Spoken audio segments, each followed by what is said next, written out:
এ নাও মা, এটা খায় নাও। এই যে ঠাম্মা বললো এটা খেলে নাকি জ্বর কমে যাবে, খাও।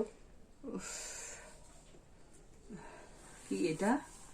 এটা হচ্ছে শেফালি ফুলের পাতা। হ্যাঁ, ভেজে দিয়েছি, এটা খাও। আচ্ছা ঠিক আছে। ও বাবা, খিদা তো লাগছে খুব, পেটটা জ্বলে যাচ্ছে আমার।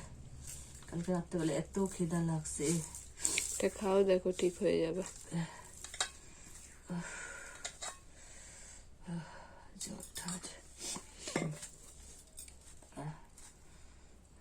লঙ্কাও দিছিস আবার ভাইজে? খাইতে পারবো তো? হ্যাঁ হ্যাঁ, কেন পারবে না।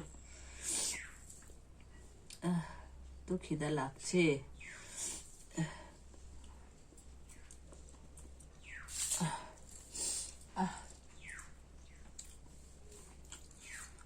রাখ।